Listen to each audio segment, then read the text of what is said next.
काल हर, दुख हर, दारिद्र हर, कष्ट हर, रोग हर, हर हर महादेव।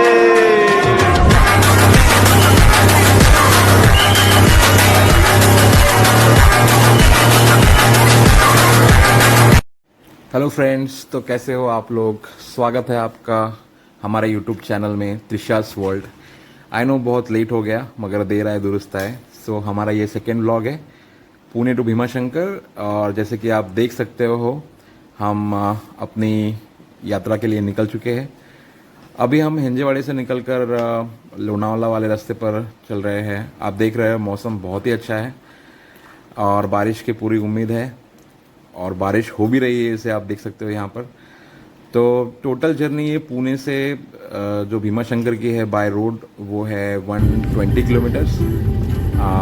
दो रोड है यहाँ पर। अगर आप प्रॉपर रोड से जाते हो जो कि अच्छे रोड से आपको 120 किलोमीटर पड़ेगा, और अगर आप ऑफ रोड जाते हो तो थोड़ा आपको 20 किलोमीटर कम पड़ जाएगा। मगर मैं सजेस्ट करूँगा कि वो रोड आप मत लो, बिकॉज वहाँ पर काफ़ी गड्ढे वगैरह बहुत कुछ है और वहाँ पे आपको काफ़ी दिक्कत हो सकती है गाड़ी चलाने में। तो हमने वही रोड लिया ऑफ रोड जहाँ पे हमको बहुत परेशानी हुई थी एक्चुअली। सो इसीलिए मैं आपको सजेस्ट करूँगा कि आप दूसरा रोड ट्राई करें। जैसे कि आप सभी जानते हैं सावन का महीना बहुत ही पवित्र होता है और सावन के महीने में हम 4 सोमवार के उपवास रखते हैं। मगर दोस्तों इस बार का सावन कुछ खास है क्योंकि इस बार सावन 2 महीने का है।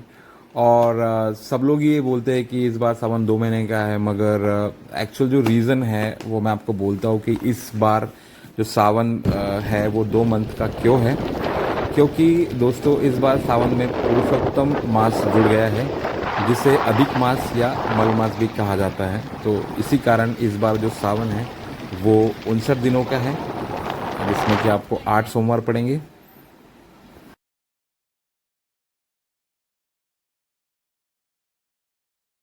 वो देखिए वहां बैठे हैं हमारे महादेव। यहाँ लोग इतने दूर दूर से आ रहे हैं। दोस्तों आप देख सकते हैं काफी बुरी व्यवस्था हो रखी है। पूरी फैमिली देखिए। कैसा लग रहा है आपको? बहुत तकलीफ हो गई अभी। क्यों आपको तकलीफ? हमें हमारी गाड़ी से निकाल के बाहर बस में घुसे दिया। फिर हमने बस से बाहर निकले, जैसे जैसे हमको टैक्सी मिली उसमें हम बैठे तो है। अब देखो कितने देर में पहुंचे। आपको क्या लगता है आपका सफर यहाँ तक कैसा रहा? सफ़र तो यहाँ तक का तो ठीक ही रहा, बट यहाँ से जो हमें बस मिली, हमने एक इको कार की हुई है यहाँ से जाने के लिए, वो बहुत ही टफ है। छोटे छोटे बच्चों के साथ, बूढ़े पेरेंट्स के साथ बहुत ही मुश्किल है यहाँ से आगे का सफ़र तय करना। और हमें कुछ आइडिया भी नहीं, बिकॉज कोई कुछ गाइड करता नहीं है यहाँ पे, तो बहुत ही टफ है। आप क्या कहना चाहती हैं? दोस्तों आप देख सकते हैं कि मौसम बहुत ज़्यादा ख़राब है और भैया कुछ बताना चाहते हैं। भैया बताइए। भैया ये हर सीजन में ऐसा ही मौसम हो रहा होता है या कुछ चेंज रहता है? नहीं, ऐसे ही रहता है श्रावण महीना। अच्छा। और बारिश में ऐसा ही मौसम। और भैया कितना टाइम लग जाता है दर्शन करने के लिए? घर से निकलने में 5-6 घंटा लगता है। 5-6 घंटे लग जाते हैं यहाँ से। और वीआईपी दर्शन के क्या चार्जेस है? वो नहीं पता मुझे। अच्छा ठीक है भैया, थैंक यू। तो फ्रेंड्स फाइनली हम भीमाशंकर पहुंच गए हैं। आप देख रहे हो कितनी लंबी कतारें यहाँ पे आप देख सकते हो, क्योंकि ये सोमवार है और आज का पहला श्रावण सोमवार है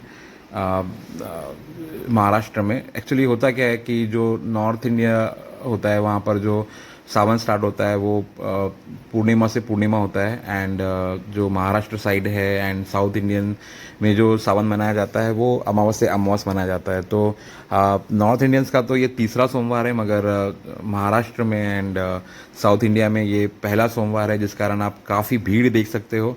और ये ज्योतिर्लिंग महाराष्ट्र में है, पुणे ज़िले में है। तो डेफिनेटली जो जितने भी जो लोकल लोग यहाँ कर है, मराठी लोग हैं और बाकी जो भी दर्शन करने यहाँ पर आए हैं, इस कारण यहाँ पर काफ़ी भीड़ है, लंबी लाइनें आप देख सकते हो और बहुत ही सुंदर मौसम है। और दोस्तों जो ये भीमा शंकर ज्योतिर्लिंग है ये भीमा नदी के पास स्थित है और ये पुणे जिले के भोरगिरी गांव में है ये ज्योतिर्लिंग।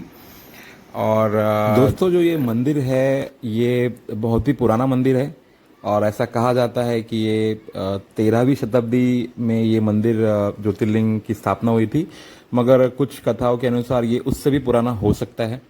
और ये ज्योतिर्लिंग 3250 फीट की ऊंचाई पर स्थित है और इस मंदिर के पीछे 2 कुंड है जहाँ पर पानी निरंतर गिरता रहता है। तो दोस्तों इस ज्योतिर्लिंग के पीछे एक बड़ी ही इंटरेस्टिंग स्टोरी है। जैसे कि हर ज्योतिर्लिंग की एक कथा होती है, वैसे भीमा शंकर की भी एक बड़ी दिलचस्प कथा है जो मैं आपके साथ में शेयर करना चाहता हूँ। और भी कथाएं होंगी, जैसे कि आप सब सुनते हैं कि ये कुछ फिक्स नहीं है, तो बहुत सारी कथाएं भी हो सकती है, मगर इनमें से जो फेमस जो बहुत सुनने को मिलता है और हमने पढ़ा भी है, ये जो स्टोरी है ऐसी है कि जब भगवान श्री राम ने कुंभकर्ण का वध किया था, तो जो उनका बेटा था भीमा उसका नाम था, जो कि उसके पिता की मौत के बाद उसका जन्म हुआ था, तो उसको ये बात पता नहीं थी कि उसके पिता की मौत किसके द्वारा हुई थी। तो जब उसको ये मालूम पड़ता है कि भगवान श्री राम ने उसके पिता कुंभकर्ण का वध किया था, तो तब से ही उसके मन में भगवान श्री राम के लिए एक बहुत ही क्रोध था और वो उनसे बदला लेना चाहता था अपने पिता की मृत्यु का।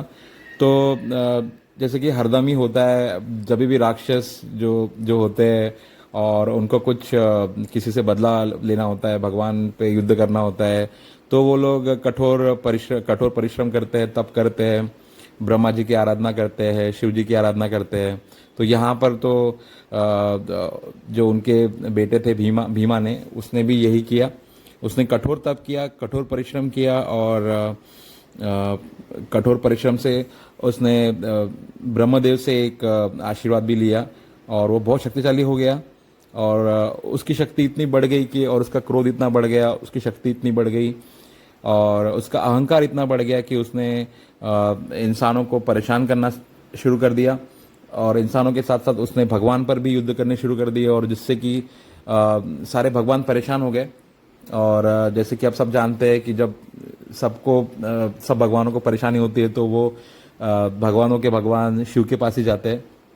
तो उसी तरह सारे भगवान शिव के पास गए और उन्होंने उनसे विनती की कि इस परेशानी से उन्हें मुक्ति दिलाई है, क्योंकि भीमा जो है वो बहुत ही आक्रामक हो गया है। वो इंसानों के साथ साथ भगवानों पर भी हमला करने लगा है, उन पर युद्ध करने लगा है। तो भगवान भोलेनाथ ने जब उनकी परेशानियां सुनी तो उन्होंने सोचा कि चलो अब कुछ ना कुछ तो इस राक्षस के लिए किया जाए। तो भगवान शंकर जी ने, भगवान भोलेनाथ ने भीमा के साथ युद्ध किया और उसको इस युद्ध में परास्त किया, उसका वध किया। तभी से